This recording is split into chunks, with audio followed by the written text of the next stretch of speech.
They didn't just take my water, they drained every last drop of it like it meant nothing, like it wasn't the one thing keeping everything I'd built alive.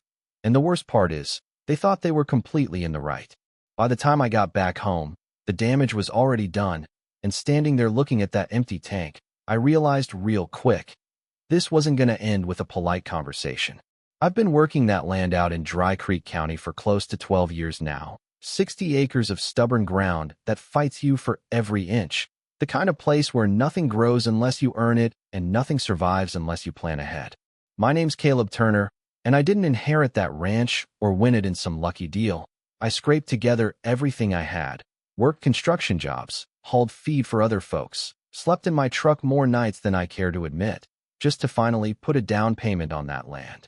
Out there, water isn't a utility. It's not something you take for granted like flipping a switch. It's the difference between your cattle making it through summer or dropping dead in the dust. It's the difference between holding on and losing everything. So yeah, I take my water seriously.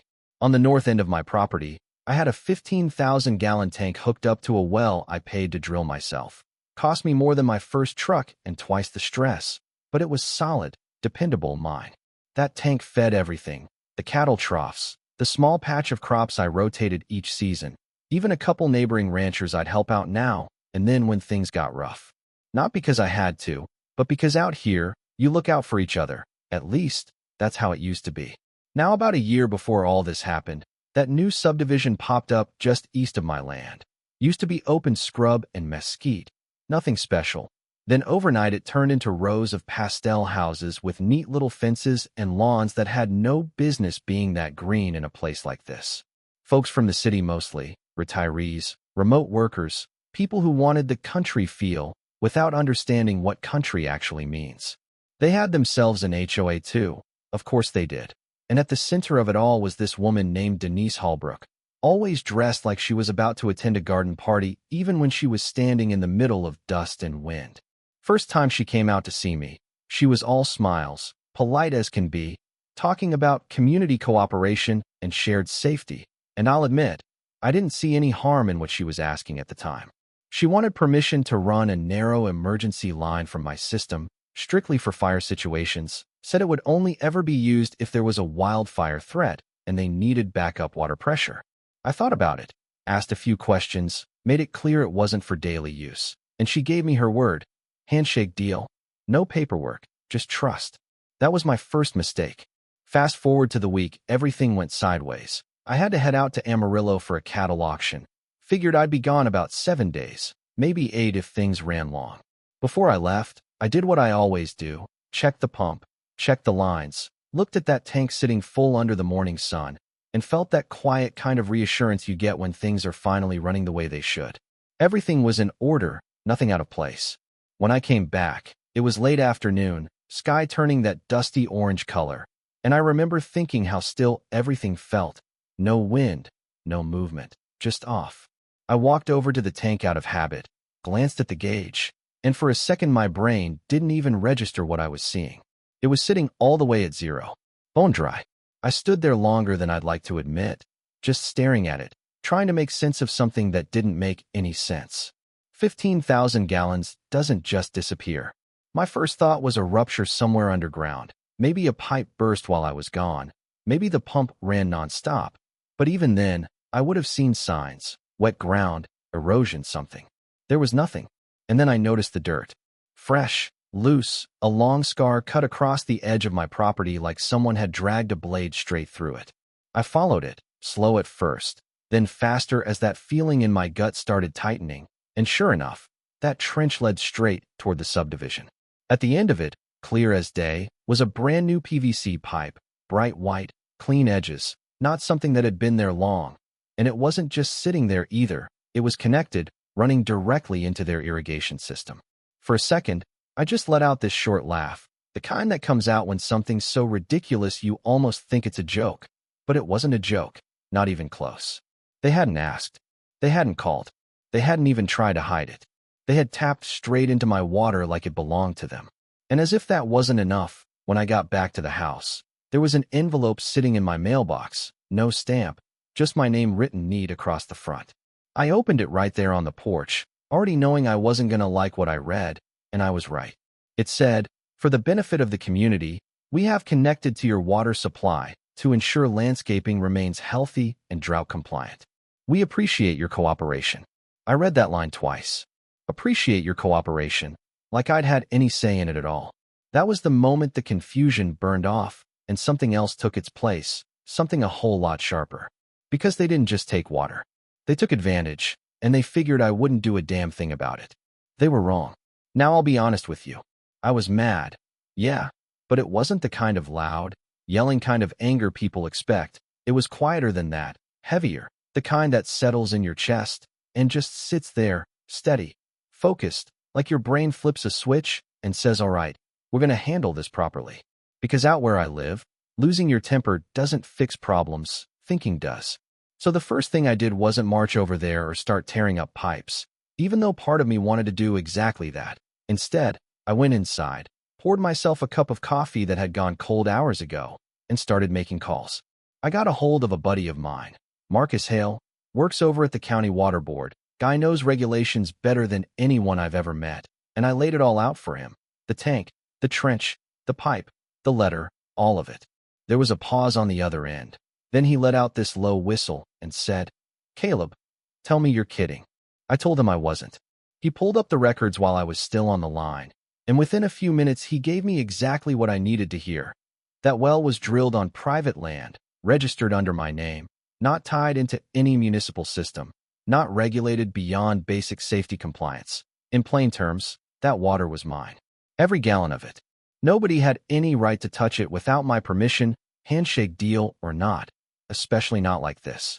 I thanked him, hung up, and just sat there for a minute, letting that sink in, not because I doubted it, but because it confirmed what I already knew in my gut. They hadn't bent the rules, they'd broken them clean in half. That's when I got up, walked back out to the tank, and turned the main valve shut. Just like that. No warning, no announcement, just a solid turn until it wouldn't move anymore. Then I grabbed a heavy-duty lock from the shed, looped it through the valve housing, and snapped it shut. After that, I went around the perimeter and posted a few signs, big red letters. No trespassing, private water source. Not because I thought they wouldn't understand the message, but because I wanted to make it real clear that I understood it. Then I waited.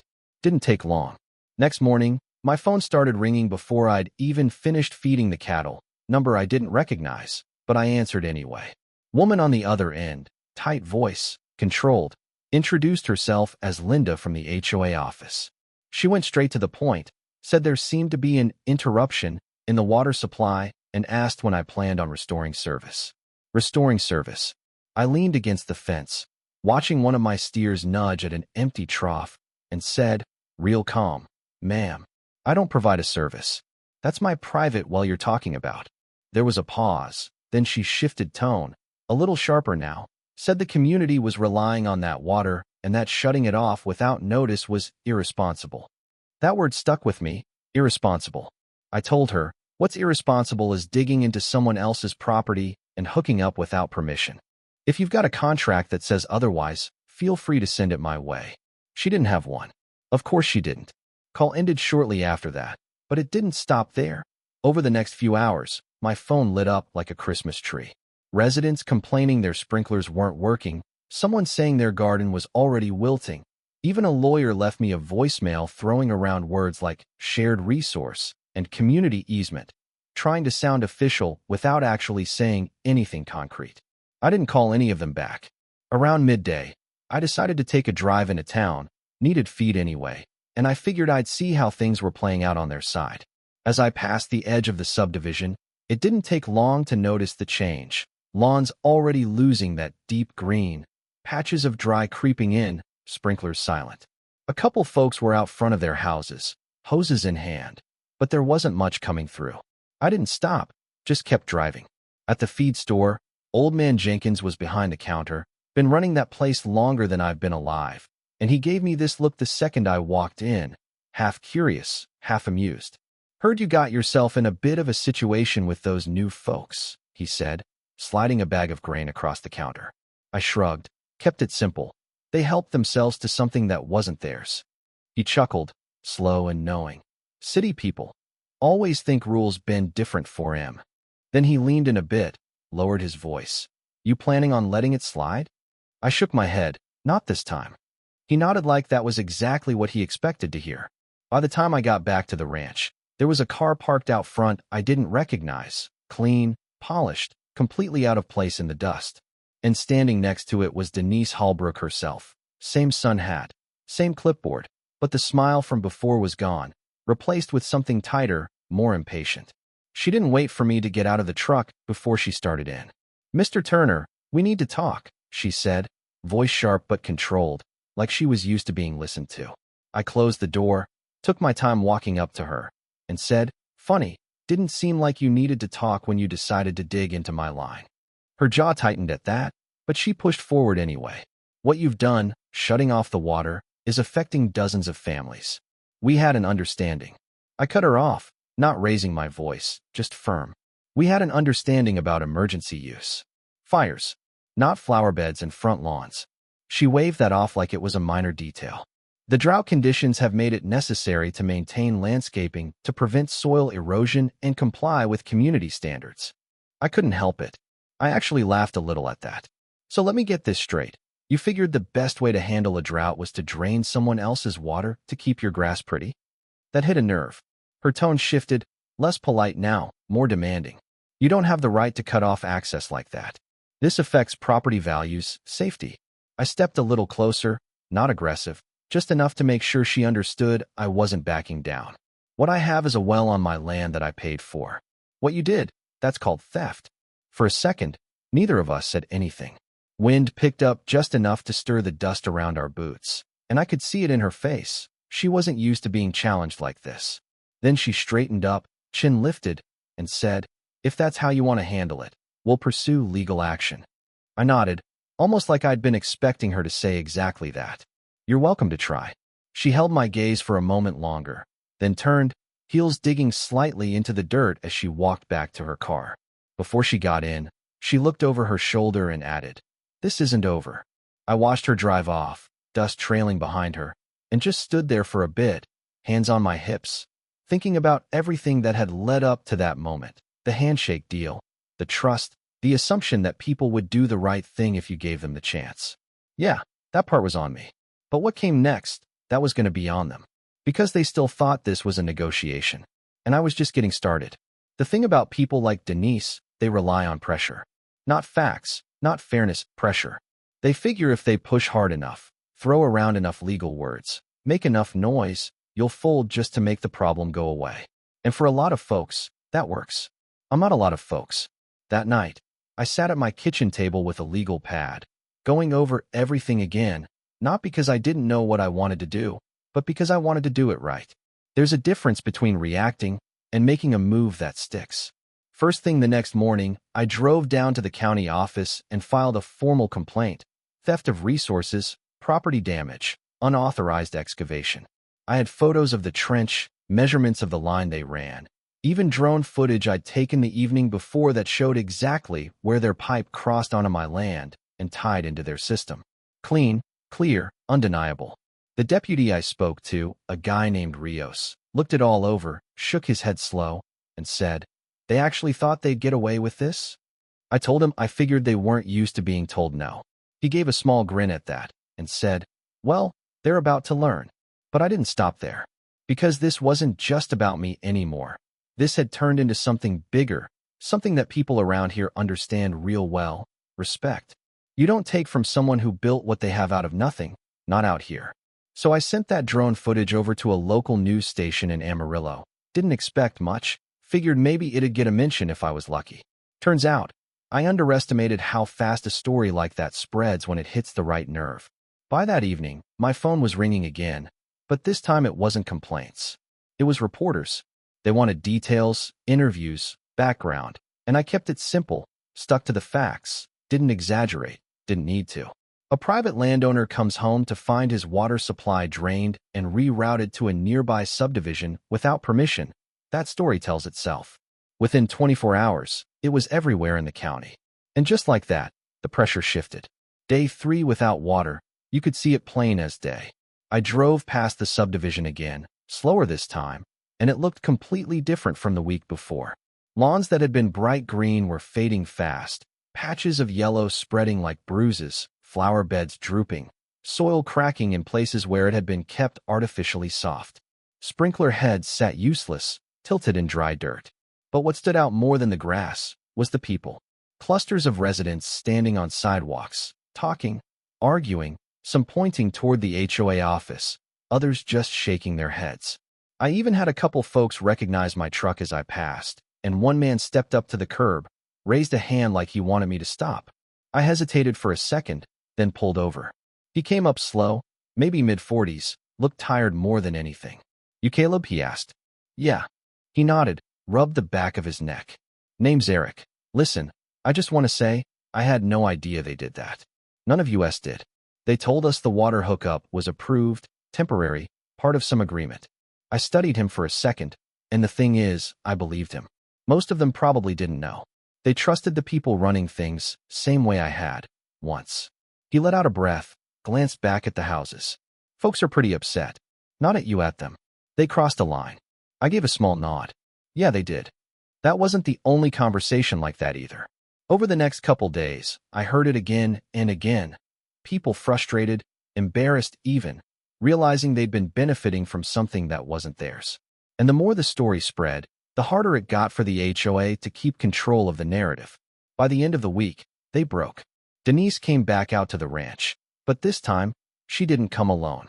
2 other board members with her. No sun hat this time. No clipboard, just a folder clutched tight, and a look on her face that said she'd had a long few days. I met them out by the fence. She started talking before she even fully stopped walking. "Mr. Turner, we'd like to resolve this situation." I leaned against the post, arms crossed, and said, "Looks like it's resolving itself just fine." One of the other board members stepped in quick, trying to smooth things over. "We're prepared to remove the line immediately and issue a formal apology for the misunderstanding." Misunderstanding. That word again, dressed up version of something a lot uglier. I let a couple seconds pass, then shook my head. No, they weren't expecting that. Denise blinked, caught off guard. "No." I pushed off the fence, took a step closer, just enough to keep things grounded. "You didn't make a mistake. You made a decision. You dug into my land, took something that wasn't yours, and then tried to tell me it was for the greater good." I gestured back toward their neighborhood. "Now you're only here because it blew up on you." Silence hung there for a moment, not comfortable, not friendly. Then I reached into my truck, pulled out a folded set of papers, and handed it to her. "If you want water," I said, "this is how it happens." She opened it, eyes scanning fast, and I watched the exact moment she realized the position they were in. $5,000 a month. Strict usage limits. Mandatory meter installation at their expense. Random inspections. And one clause at the bottom. Simple, clear, any violation, 1 missed payment, 1 gallon over the agreed limit, and the valve stays locked. No warnings. She looked up at me, something between disbelief and frustration. "This is excessive." I shrugged, calm as ever. "So is draining 15,000 gallons without asking."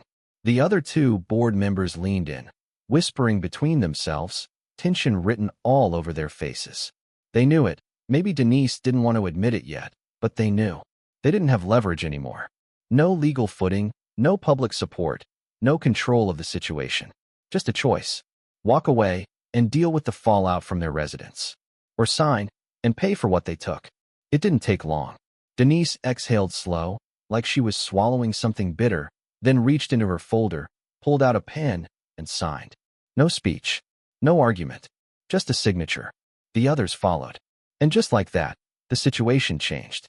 Couple days later, they had meters installed, the illegal line replaced with a proper, documented connection point, everything by the book this time. I unlocked the valve, water flowed again, controlled, measured, accounted for. Now every month, right on schedule, a check shows up. $5,000. I use it to upgrade the ranch, better irrigation on my end, stronger storage, even started setting aside a bit to expand the herd next season. Funny how something that started as a problem turned into something useful. Every now and then, I drive past that subdivision. Lawns are green again, flowers standing tall, everything looking just the way they want it. And I can't help but smile a little. knowing that every drop keeping it that way cost them. But here's the thing I still think about sometimes. Was I too hard on them? Maybe I could have just let them remove the pipe, call it even, move on. Maybe. But then I remember standing there, looking at that empty tank, realizing someone decided they had more right to what I built than I did. And that answer comes pretty easy. So I'll leave it to you. If someone takes what's yours, without asking, without respect, do you let it go once they say sorry? Or do you make sure they never forget the lesson? Let me know what you think, because out here, lines matter. And once someone crosses one, there's no pretending it didn't happen.